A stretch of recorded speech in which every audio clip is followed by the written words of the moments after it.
Donald Trump's historic hush money trial edged closer to its conclusion on Tuesday as the prosecution and defense made their closing arguments to the court. In the defense's final pitch, Mr. Trump's lead lawyer attacked Michael Cohen, his former fixer and the prosecution's star witness, as the greatest liar of all time. Prosecutors then launched into a lengthy rebuttal portraying Cohen as a flawed tour guide to a mountain of evidence against Mr. Trump. 12 jurors will soon be asked to decide if the former president and presumptive Republican nominee for November's election is guilty beyond reasonable doubt of falsifying business records.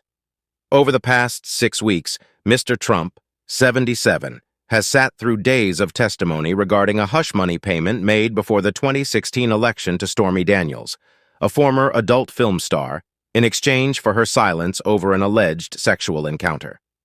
Prosecutors with the Manhattan District Attorney's Office claim Mr. Trump falsified business records on 34 counts when he reimbursed Cohen for the $130,000, £102,000 payment, and recorded it as legal fees. They have further claimed he was motivated by an intent to unlawfully influence the 2016 race. Over several hours on Tuesday, Mr. Trump's lawyer Todd Blanche argued passionately that Mr. Trump had no intention of either falsifying business records or committing election interference. He attacked the credibility of Cohen, who he called the human embodiment of reasonable doubt. Mr. Blanche reminded jurors that Cohen had been jailed for lying under oath, that he had acknowledged stealing from his former employer, and that he now lived with an axe to grind against Mr. Trump. "He's literally like an MVP of liars," he said. Mr. Trump swiveled in his chair and watched as his attorney railed against the case, occasionally closing his eyes as he has often been seen to do. But the burden of proof in this case lies with the prosecution, who must convince jurors of Mr. Trump's guilt beyond a reasonable doubt to secure a conviction.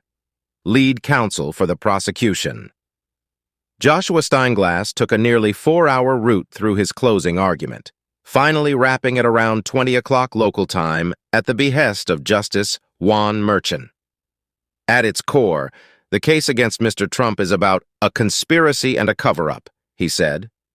Over 5 weeks, the prosecution has called a host of witnesses to corroborate dozens of documents and recordings surrounding the hush money payment to Ms. Daniels and the reimbursement to Cohen.